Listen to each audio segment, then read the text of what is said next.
Cele mai nașpa semne post-acneice sunt semnele astea roșii, care dispar foarte, foarte greu. Am aflat asta pentru că am fost la dermatolog prin aprilie, când mi s-a și recomandat un produs pe care să-l folosesc ca să nu mai iasă atât de multe coșuri, ca să nu fiu tentată să le sparg, pentru că am fața plină de astfel de semne roșii și cu toate astea cu greu mă abțin atunci când îmi apare un coș. Și produsul pe care l-am folosit eu din aprilie până acum este serumul ăsta de Leucerin. Acum termin a 3-a sticluță.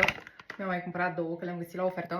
Și este cel mai tare produs pe care l-am descoperit eu anul ăsta. Ca să fiu 100% sinceră, l-am descoperit printr-o colaborare. Eucerin nu este un brand pe care eu îl foloseam prea mult și nu e un brand de care știam foarte multe, dar am rămas foarte plăcut impresionată. Serumul ăsta se numește Dermopure și are acid salicilic și tiamidol. Și tiamidolul este ingredientul care ajută la reducerea aspectului semnelor postacneice și petelor pigmentare. Eu nu prea mă confrunt cu pete pigmentare, dar cu semnele astea roșii am avut mari bătăi de cap. Am doar mascara și sprâncenele făcute și m-am dat cu gloss, dar în rest pe față nu am absolut nimic. Așa arată tenul meu acum. Sunt foarte mulțumită de el. Arăta absolut îngrozitor înainte să folosesc produsul ăsta.